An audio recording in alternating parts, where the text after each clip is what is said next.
Nah, teman-teman bisa lihat ya, ini ayam-ayam yang saya kasih pur yang pertama, responnya malah lebih bagus daripada pur yang kemarin kita bikin.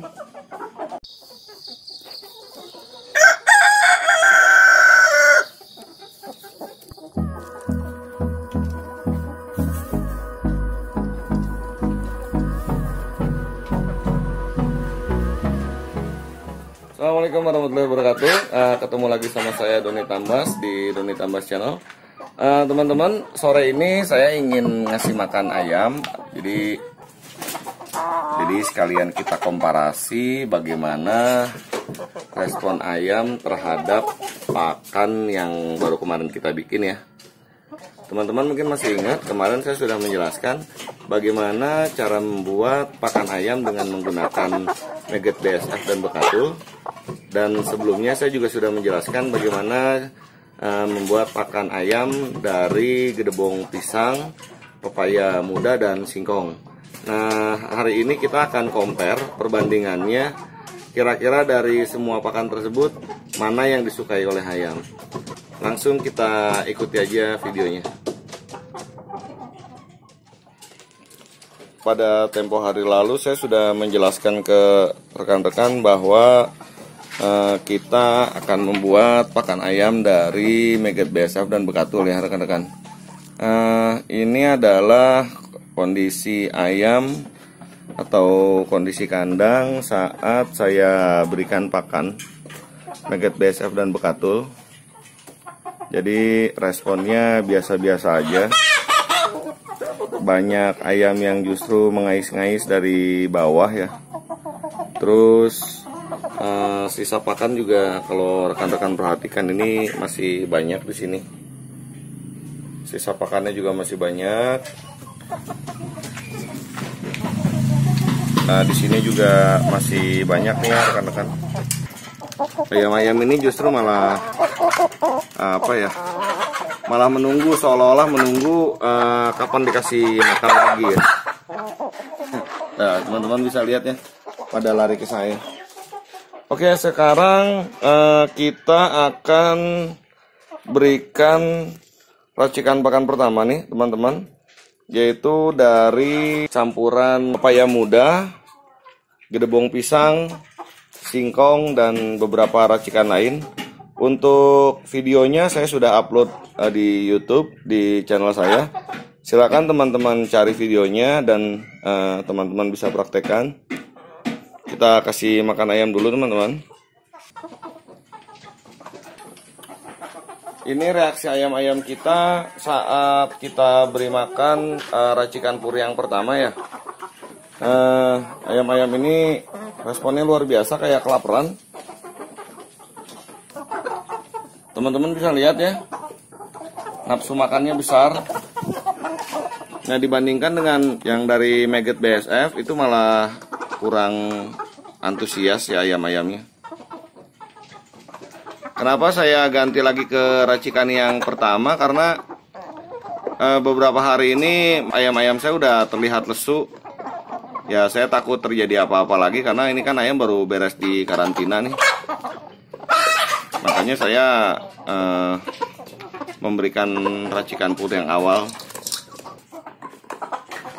Jadi untuk para rekan-rekan pembudidaya ayam pemula seperti saya, hendaknya ya sebelum kita riset ataupun observasi masalah pakan, jangan cari masalah. Karena jujur banyak sekali di Facebook ataupun di YouTube yang bikin pakan ayam dari ini, tapi ternyata ya ujung-ujungnya malah hoax ya kalau saya bilang.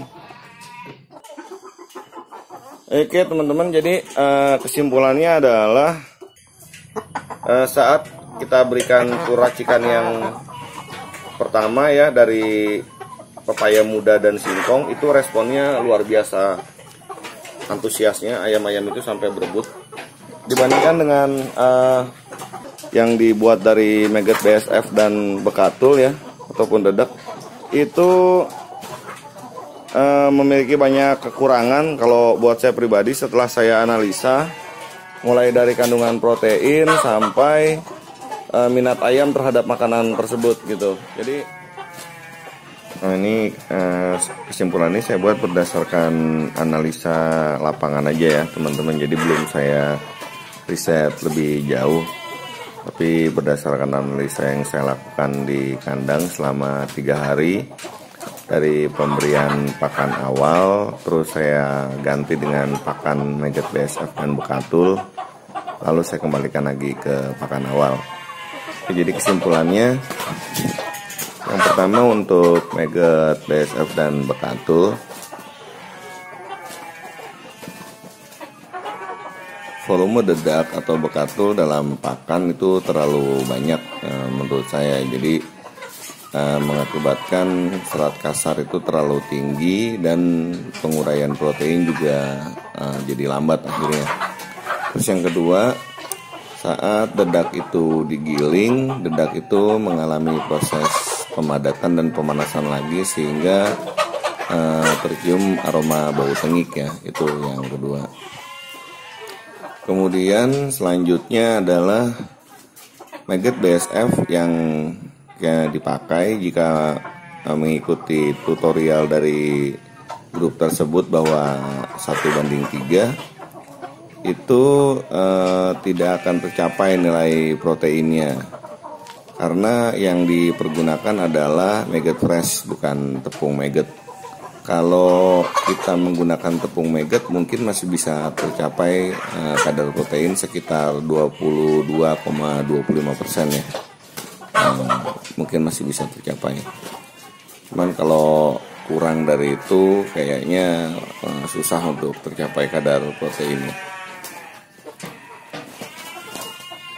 Selanjutnya banyak nutrisi yang masih butuh dilengkapi ya rekan-rekan. Jadi kalau kita hanya mengandalkan pada pakan campuran Megget BSF dan Bekatul, ada beberapa nutrisi yang akan kita korbankan seperti magnesium, kalsium, zat besi dan lain-lain gitu. Karena dalam Megget BSF itu dia hanya dominan mengandung protein dan lemak. Sedangkan dari Bekatulnya itu mengandung serat kasar yang tinggi. Nah, teman-teman juga jangan lupa ya, saya sering mengingatkan bahwa Bekatul itu mengandung asam fitat yang tinggi. Itu bisa memperlambat penguraian protein dalam tubuh ayam. Jadi solusinya jika teman-teman kekeh ya atau maksa ingin memakai pakan dari Megget BSF, yang pertama adalah kurangi kadar Bekatulnya. Jadi saya sudah riset juga, kadar Bekatul yang optimal itu digunakan di angka 30% ya. Yang pertama, yang kedua, Megget itu harus dijadikan tepung dulu, baru kita bisa campurkan dengan Bekatul tadi. Terus bahan lain teman-teman bisa campurkan singkong, pepaya muda ataupun jagung, serta bahan-bahan lain yang memang mengandung energi metabolisme tinggi. Karena dalam pakan campuran Megget BSF dan Bekatul ini yang dikorbankan itu adalah energi metabolisme serta asam amino. Nutrisi-nutrisi yang lain itu diabaikan gitu loh. Kemudian kita bahas pakan yang dibuat dari pepaya dan lain-lain yang sudah saya bahas di video kemarin. Kekurangan pakan tersebut adalah kita harus menyiapkan bahan-bahan yang cukup banyak ya, seperti pepaya muda, singkong, terus tepung ikan untuk menaikkan kadar protein. Juga kalau misalnya sekarang singkong nggak ada, kita harus menggantinya dengan jagung dan ya beberapa bahan-bahan lain ya. Seperti fermentasi gedebong pisang, fermentasi Bekatul. Kita harus prepare dulu, itu kelemahannya, kita harus prepare dulu sebelum kita meracik pakannya. Kemudian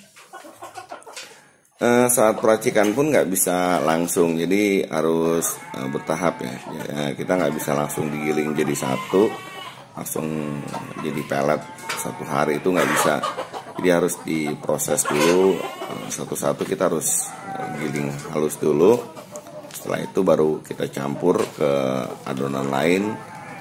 Nah setelah udah jadi adonan itu baru kita bikin pelet gitu.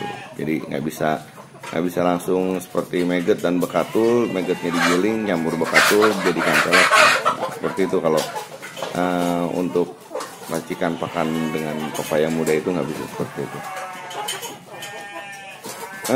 Kelebihannya adalah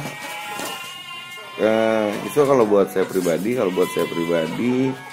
racikan pakan yang pertama itu costnya jauh lebih murah.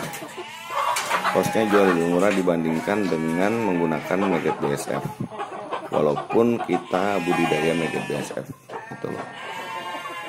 Kenapa saya bilang jauh lebih murah? Karena walaupun kita budidaya maggot BSF, kos produksi tetap kita harus hitung. Itu loh kan. Nah, kos produksinya itu bukan hanya untuk bikin kandang yang lain-lain ya, tapi dari masalah sampah, terus pemberian pakannya itu tetap harus dihitung, dan nggak bisa kita abaikan mentang-mentang kita budidaya maggot BSF terus maggotnya kita taruh di bawah kandang itu selesai. Oh nggak gitu, karena maggot itu tetap bersiklus dan kita harus tahu kapan saat kita panen gitu loh. Nah sekarang untuk estimasi berapa banyak kotoran ayam yang digunakan atau dibutuhkan oleh maggot sendiri kan itu masih banyak simpang siur.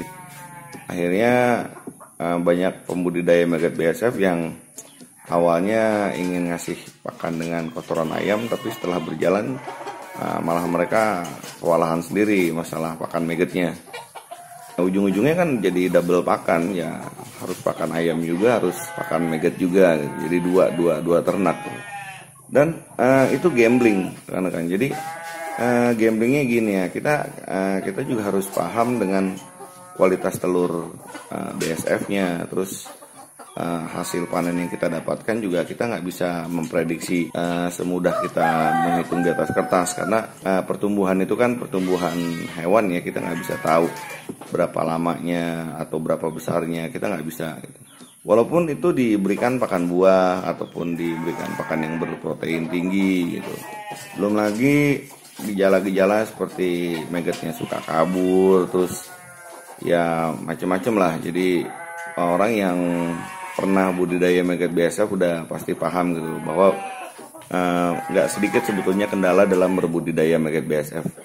Efeknya untuk peternak rumahan dan peternak pemula seperti saya mungkin ya, kita atau saya sendiri kewalahan.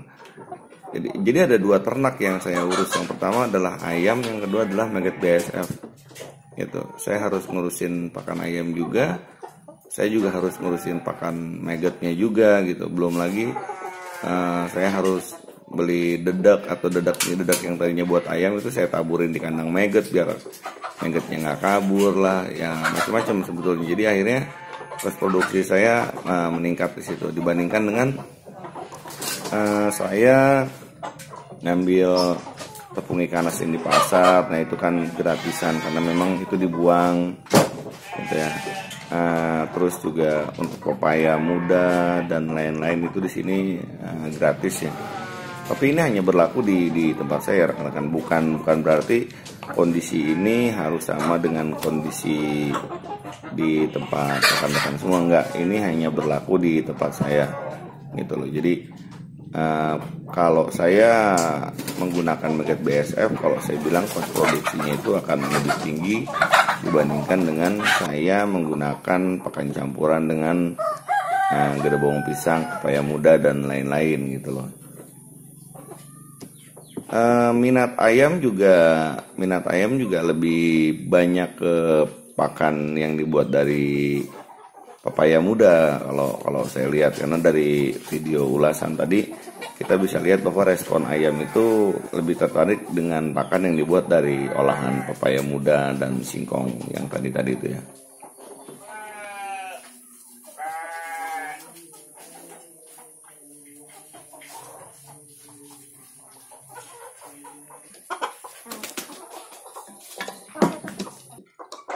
Oke teman-teman semua, demikian vlog dari saya, semoga bermanfaat. Jangan lupa like, share, dan subscribe. Sebarkan ke sosial media masing-masing ya. Salam sehat, salam ternak. Assalamualaikum warahmatullahi wabarakatuh.